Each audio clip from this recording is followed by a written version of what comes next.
metamorfose, beleza? No caso dos anfíbios, a cobertura do corpo deles é uma pele bem fininha, tá?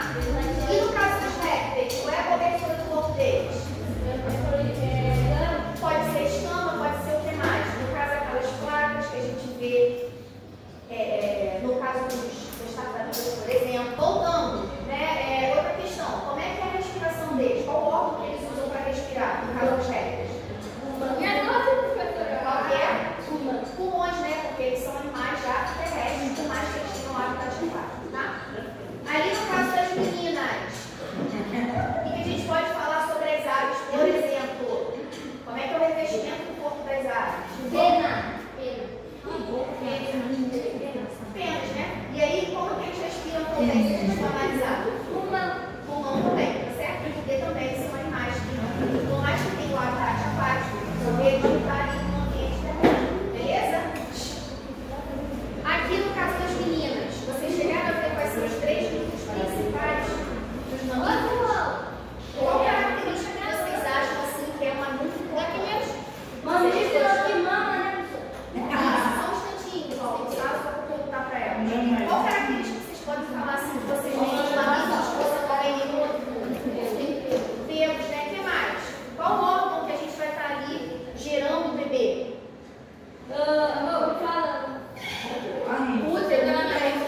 Beleza? Ok? Vamos lá então. O que mais que a gente pode analisar? Então, essas características eu quero que vocês coloquem aí. Tá? Outra característica que eu acho importante vocês colocarem, por exemplo, como vai ser essa estrutura respiratória, como que vai estar dividido o coração, ou seja, como que é a circulação sanguínea nesse animal, mas eu vou colocar no quadro para vocês aí nos tópicos, tá? A gente tem que entender que, como a gente está fazendo aqui o cartaz, na minha época você não tinha essa coisa digital. Então o cartaz é como se fosse um grande mapa mental. É um grande mapa mental que vocês estão explicando. Então o que eu sugestiono a vocês? A vocês pesquisarem os Antônio como que você tem lá, mapa mental sobre répteis. E aí o que vocês acharem de mais completo dos itens que eu tiver colocado no quadro para vocês coloquem aí que eu acho que vai ser mais interessante. Por quê? Porque depois vocês vão estar explicando aqui na frente esses itens, certo? E isso vai servir também para a prof avaliar vocês. Tá ok? Não, como eu falei, você vai ter que apresentar. Sim. Mas a gente está tentando aprender, né? A gente vai chegar uma coisa que eu vou querer fazer extra com vocês.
que vocês fizerem para cada grupo e como vocês responderem também. Quem vai poder te falar? Quais são os itens que eu estou avaliando vocês? Primeiro vai ser o cartaz do livro. Primeiro vai ser o cartaz. Segundo, a apresentação. Terceiro, as perguntas que vocês vão fazer e as perguntas que vocês vão responder. E por último, o trabalho em grupo. Eu também estou avaliando como que vocês estão trabalhando entre si. E vocês também têm que me dizer como que foi esse trabalho em grupo.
Se